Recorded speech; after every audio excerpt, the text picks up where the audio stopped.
Hi there, Stan the Annuity Man, America's annuity agent, licensed in all 50 states with kind of the retro, old school Stan the Annuity Man sweatsuit. I mean, you don't see these anymore. This is kind of 1972.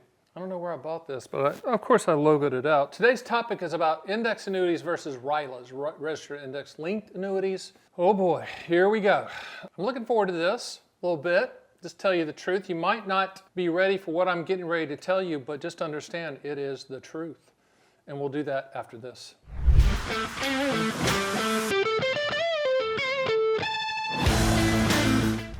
All right, index annuities versus RILAs. FIAs versus RILAs. So FIAs, fixed index annuity, RILA, registered index linked annuity. Fixed index annuity, just letting you know, to offer that, to sell that, you have to have just a state life insurance license. For RILAs, you have to have a securities license, Series 7, or the equivalents. So, a little bit higher bar to sell the RILAs. Full disclosure, I do not have my securities license anymore because there's nothing on the securities side that I want to sell, including RILAs, and I'll get to that point. But I used to be with Dean Witter, Payne Weber, Morgan Stanley, UBS, so I've been on that side of the ledger. One of the biggest shocks of my life when I decided to become the mythical person, Stan the Annuity Man, and dominate the space out here and be America's annuity agent, I was shocked, and I still am, by the continuation, the proliferation of market dreams and market returns and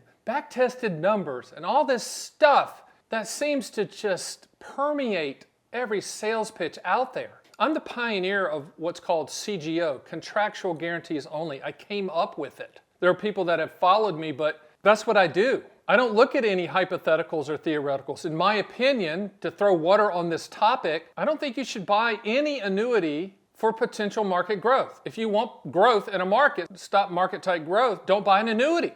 I know all the carriers saying, you're wrong, Stan, and all the agents say, you're wrong, Stan. Okay, with index annuities, let's just cover that one real quick. That's a fixed annuity. It protects your principal 100%. There's zero downside. But you're not going to get market returns. It's a CD product. It was put on the planet in 1995 to produce CD returns. And guess what? Since 1995, that's what it's done historically. I don't know what else to say. Do we sell those? Yes, but only if at current time, check the date, only if there's an income rider attached for future income. So in other words, we ask two questions. What do you want the money to contractually do? When do you want those contractual guarantees to start? If you say we want lifetime income and we want to start 2, 3, 4, 7, 10, whatever years down the road, income riders. We're going to quote that as one of the products.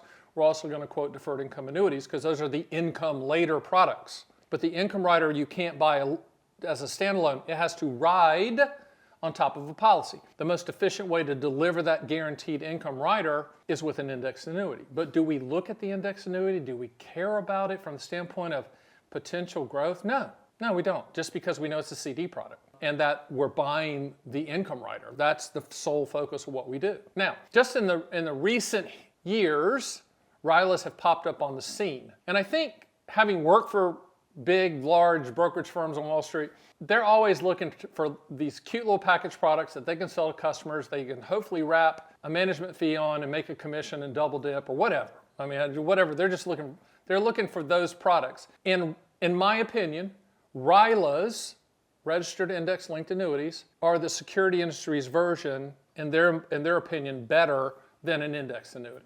Okay? Now, I call RILAs copay annuities. Now, send your hate email to stan@theannuityman.com. I call them copay because with index annuities, you got zero downside risk, zero. With RILAs, you share in that risk. You pay, there's a fee for levels of risk. Okay, it sounds interesting. Sounds complicated, but RILAs, I believe, have a little bit more flexibility than index annuities to lock in gains if there are gains. So there's a little bit more potential on the upside with the index than there is with index annuities. Either one, they're limited. Either one. And when we're talking about stock market growth, in my opinion, having worked for Dean Witter, Payne Weber, UBS, and Morgan Stanley, when we're talking about stock market, there should be no limitations. My opinion. So both of these products to me, if you said, should I buy those or should I go with my money manager and just put money in the market? I'd say go with your money manager, put money in the market. If you say, well, my money managers tell me to buy a RILA, then I'm saying, well, what are they doing? What's their strategy to manage it? Because they're selling you a packaged product, a market packaged product with limited upside, of which you share in some of the downside. And the way I understand it, you're paying for levels of downside protection. The less downside that you share in, I think you have to pay more. I think it's on that kind of sliding scale. I certainly am not well versed in RILAs because I would never sell one, okay? But I do know about them just because there's a lot of them being sold out there and a lot of people being convinced to buy them. I really believe that RILAs are now kind of overtaking that variable annuity space. Remember the variable annuities, which were in essence mutual funds? For whatever reason, the industry called them separate accounts. Mutual funds wrapped with an insurance wrapper cost you about 2.5% to 3% annually for the right to choose from those limited mutual fund choices. But I think RILAs are taking the market segment away, that percentage from variable annuities. My opinion. It's a sexier sell. Upside with limited downside. Anytime someone says that, that sounds fantastic, right? I can get you market growth and protect the principal. Okay, that sounds great. Does it work? That's where the rubber meets the road, right? For us, index annuities, we love them to deliver the income rider guarantee. As a standalone, you're better off buying a MIGA, a multi-year guarantee annuity with a guaranteed interest rate. Historically, you're better off buying a MIGA, my opinion. But RILAs versus index annuities, if you said which one would you buy, I'd say neither. Just go try to get market growth. But if you said, well, yeah, but I want lifetime income, okay, great. Now we're not talking about that anymore. Now we're talking about lifetime income guarantees. Remember, there's two questions. What do you want the money to contractually do? When do you want those contractual guarantees to start? There's also an acronym we use called PIL that solves for what annuities solve for: principal protection, income for life, legacy, and long-term care. There's no G for growth. There's no M for market, and there never will be. Don't get fancy. Don't try to thread the needle. Don't think that you're buying this product that your neighbor never heard of and you're one-upping them. Maybe in the future there will be these products that I love so much that I have to sell them. Right now, having looked at them, no, I'm going to stick with the CGO, contractual guarantees only. I've written a book on index annuities. You can download it for free. If you read it, it's similar, eerily similar to RILAs from the standpoint of just all the moving parts. There's a lot of moving parts with RILAs. I do think that RILAs give you a little bit more flexibility to lock in a gain, which I guess is good, as opposed to indexed annuities. But again, I call them copay annuities. You're paying for whatever limited downside you want to participate in. So you're co-paying for that, and I guess you're also paying a fee for them to manage it. So I don't get it. Explain it to me. Be careful out there. If it sounds too good to be true, it is every single time. And if someone pitches you a RILA or index annuity and you're looking for market growth, just ask them, why don't we just do market stuff that's fully liquid, no fees, and we can make as much as we want? Isn't that what the markets are for?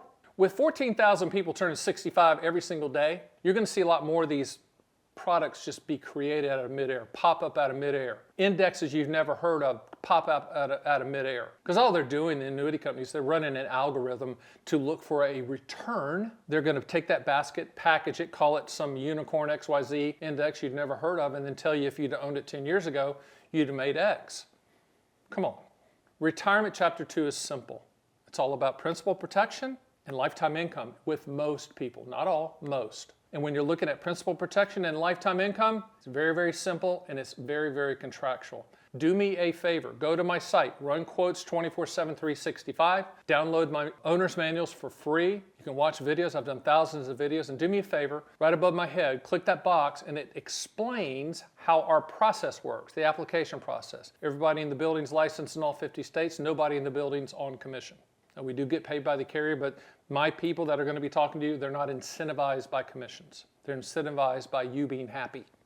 Okay, so that's a good thing, and that's a new thing in the business. So with that being said, my name is Stan, the Annuity Man. See you next time.